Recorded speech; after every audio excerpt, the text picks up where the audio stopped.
Hi, it's KCCK's Culture Crawl. I'm Dennis Green, and my guests today are from an upcoming exhibition at Gilded Pear Gallery. Lauren Tucci, gallery director. Lauren, welcome. Nice to see you again. Hi, Dennis. And artist Kimberlee Rocca joining us from her studio in Solon. Good morning, Kimberlee.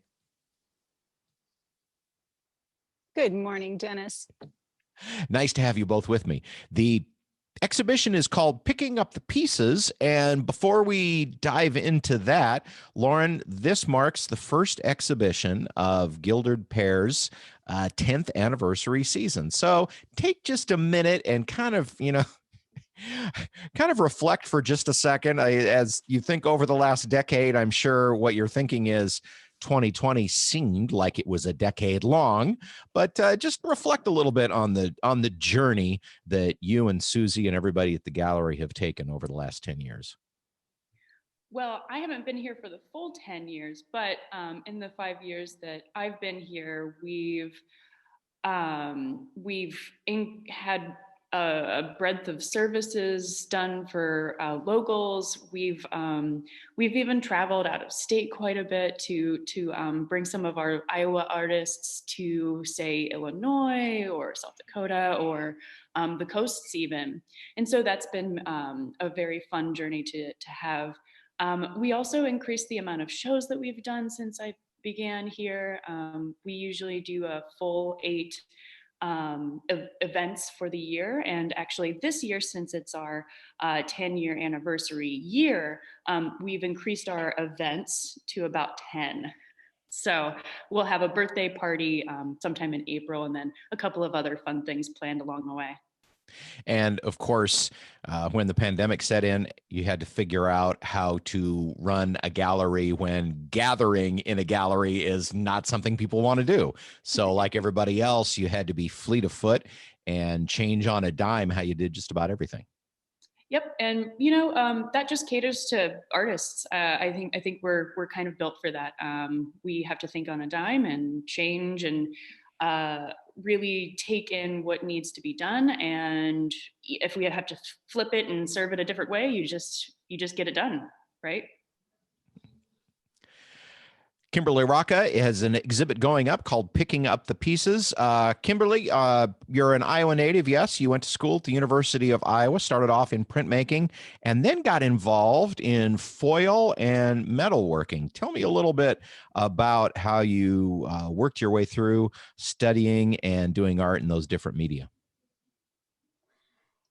So I, of course, always loved art, as most artists will say. And I started in graphic design and then moved my way through several different types of artistry in the university, just trying everything. And I landed in the metalsmithing department. And when I did that, I got to study with Chung Chu. It was really an exciting experience. I really enjoyed the tactile aspect of metals, manipulating things, cutting things, the equipment. And I spent a number of semesters just coloring metal, which is an anodization process. Then I meandered around. I found fiber arts, and then I found foil printmaking. And it was a happenstance of picking up a summer workshop, and it was the first workshop they'd ever done for foil imaging at the University of Iowa. I got to study under Professor Virginia Myers, who worked with some other people to invent the artistry technique of foil printing. And I fell in love with it, but I was graduating that fall and they didn't have an additional class. So I took an independent study and had my own personal time with Virginia for a semester, had a solo exhibition, and then I went and graduated. And soon after, I decided it was something that I really wanted to pursue. So I invested in one of the prototype models of the Iowa foil printmaker, which I still have in my studio almost 30 years later. And as those who are watching the video can see in the background of Kimberlee's studio, a lot of work. However, that's not really representative of what the show is going to be about, correct? No. So the show is an interesting spinoff of 30 years of invested artistry. And it culminates in sort of this idea of, well, picking up the pieces. So I have a myriad of disciplines that I work under in my studio, and I've been a purist foil artist where I use nothing but foil, or a purist paper maker where I'm nothing but paper, and a purist metalist where it's nothing but metal. And over the last probably 4 or 5 years, I've been able to bring a lot of those disciplines together, and I've developed sort of this piece together exhibition of all of the, it's hard to say, but all of the different disciplines that I'm utilizing. And so this first round is a section of those disciplines. It's larger scale, which I love, but don't have room for, you have to have a specific space to design for large scale. So this was exciting because I can actually put it into a space. And the work is painterly, it's mixed media, it has foil on it, it utilizes cutting with power tools and sanding and wood, and it's really taken me to a different level in the creative aspect outside of the normal 4 square box of 2-dimensional work, which I'm really excited about. Those who are watching the video can see a 3-dimensional piece in the background over at the gallery that is in Lauren's background right now. Lauren, how many pieces in this exhibit? Well, that's actually hard to say. We don't have them all up just yet. A fun part of this exhibition with Kimberly is that we didn't know how everything would be displayed since they're not standard sizes. It's almost impossible to plan how they'll lay out in the gallery. So I probably have more than enough wall sculptures. But I'd say at this point, we have at least 17 pieces. Sounds like they're of varying sizes, and some of them might be pretty big. Absolutely. There's one wall sculpture installation piece that will take up the entire wall.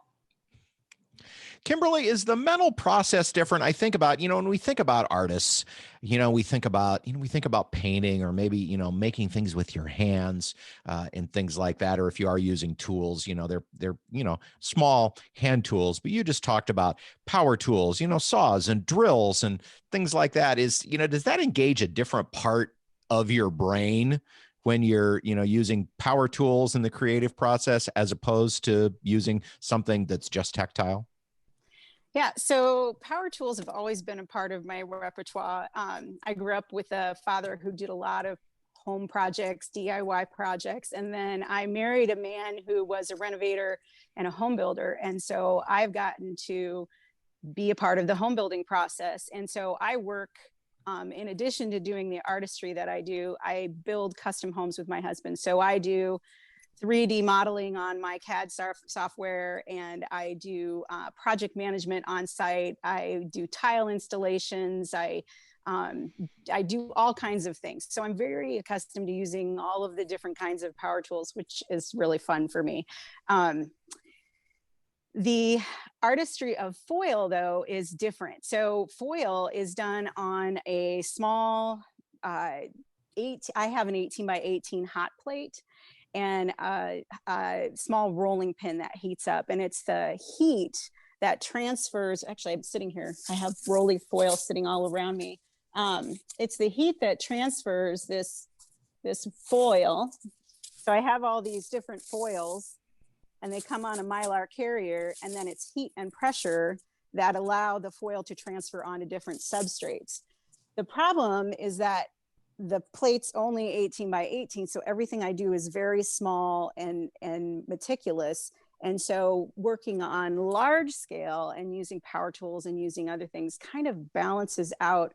Like I just can't do everything tiny. So I think I said somewhere that, I can hardly do home building without artistry, and I can hardly do my artistry without home building. I really need both to they stimulate each other. So the foil process is pretty interesting. It's layers of foil rather than paint. So every color is a different layer that's applied with heat and pressure. And since the plate has to heat the substrate, it really presents challenges for doing it on the woods that you're going to see in the exhibition, and metals and other items. So I have to move things, let them heat up, apply foils. Some substrates don't heat up, and so I have to take other special secret techniques to make the stuffs adhere, to make the foils adhere. So it's just a lot of experimentation and finding the things that work. Kimberly's special secret techniques will be on display at the Gilded Pear Gallery, opening January 29th. The exhibit's called Picking Up the Pieces. Lauren, what is the schedule? I'm sure you've got some online talks with Kimberly and opportunities for people to do virtual walkthroughs, as well as make a in-person appointment at the gallery. What's the schedule? So we'll kick off the beginning of the show with just a quick Facebook Live walkthrough with just staff. We'll just tour the space and give you a sneak peek. If you want to make an appointment with us, we're still booking for private viewings, which means you can just go on to our website and tell us what time you want to come in, and we won't bother you while you're here, and you get to have the space to yourself.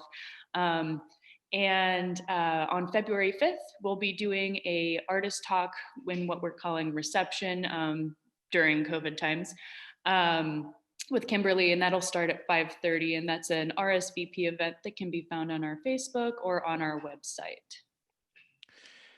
The exhibit is Picking Up the Pieces with Kimberlee Rocca. Her work up all over the Gilded Pear Gallery and the artist reception online visit on February 5th.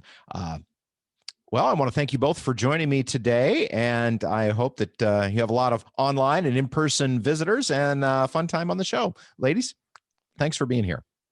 Thanks for having us. You can hear the Culture Crawl live on the radio most weekdays at 10:20, or download the podcast, watch or listen on your own schedule at kcck.org/culture, or using your favorite podcast app. I'm Dennis Green, and I'll talk to you later.